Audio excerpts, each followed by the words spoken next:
And we're going to start with a beatdown in Browntown, a wild scene last night out of Cleveland in a game where there was a football game. For about 59 minutes and 52 seconds, there was a game, and in that said football game, the Cleveland Browns looked decent. Baker Mayfield, 193 yards passing, 2 touchdowns, and that defense, they were getting after it all night long.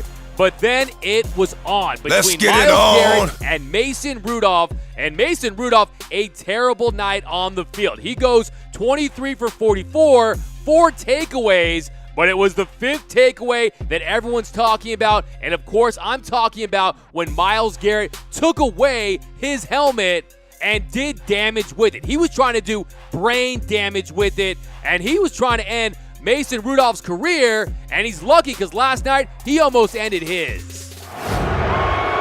Rips the helmet off Rudolph's head and then eventually swings it and hits him in the head. And then Ogunjobi comes up and hits Rudolph from behind. And my first thing I want to say about this is this has to be the most 2019 Browns thing ever. You win a game last night, you look solid, you take care of business, but that win is all overshadowed by immature drama and the antics of Myles Garrett. And you got to say, Baker Mayfield, I like the way he handled it after the game. Here's Baker Mayfield talking about Myles Garrett. That's inexcusable. I don't care, rivalry or not. We can't do that. That's kind of the history of what's been going on here lately, hurting yourself, and that's just endangering the other team. That's inexcusable. And then, of course, Myles Garrett and Mason Rudolph, they had their sides of the story. Yeah, I mean, I thought it was pretty cowardly, kind of pretty bush league, which, there's plenty of tape out there to watch. I haven't seen it replayed, but yes, I really haven't seen it, anything like that yet. I made a mistake. I lost my cool, and I regret it. It's going to come back to hurt our team. I appreciate my team having my back, but it just never got to that point. That's on me. And then this fight just completely broke the internet last night, right? Everyone was chiming in. Patrick Mahomes said, "Bro, I can't believe that just happened." And then Samuel L. Jackson, he got in the mix. He tweeted this out, quote, "Cowardly and Bush League from the dude that started it? Really? And did he say bitch while trying to get up? 3 Steelers, 1 Brown, QB being aggro, played badly, fought worse." And Samuel L. Jackson is right. Mason Rudolph, he's not innocent in all this. He played a part in it. But Mason Rudolph, he was out there playing Madden. Myles Garrett's out there playing Mortal Kombat, and he was trying to finish him. He was trying to finish him and end his career with his own helmet. So in a league where all the rules have been revised for player safety, trying to avoid helmet-to-helmet contact, you never think of having a player have to worry about his own helmet getting bashed on his own skull. Because let's be honest here, last night, if that was Tom Brady and someone took Tom Brady's helmet off and bashed him in the head with it, and he looked like Marvin from Pulp Fiction, then there'd be a different story here. Myles Garrett wouldn't have to worry about wearing those brown and orange stripes. It'd be about those black and white stripes because he would be in jail for a long, long time. And then you have all these Browns fans out there. They're just embarrassing themselves right now all over social media. They're trying to make the case that Mason Rudolph hit Myles Garrett under the belt, that he hit him with a low blow. Well, guess what?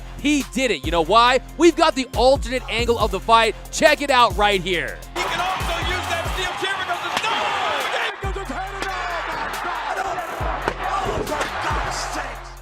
No, but that was all fake. Last night was very real, and the NFL, they've already come down hard. They've already issued suspensions and fines. Here's a statement from the NFL. The Pittsburgh Steelers and Cleveland Browns organizations have each been fined $250,000, and 3 players, Cleveland's Myles Garrett and Larry Ogunjobi, and Pittsburgh's Maurkice Pouncey, have been suspended without pay for their actions in Thursday night's game.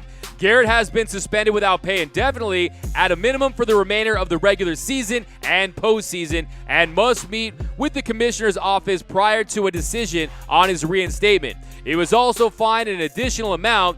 Garrett violated unnecessary roughness and unsportsmanlike conduct rules, as well as fighting, removing the helmet of an opponent, and using the helmet as a weapon.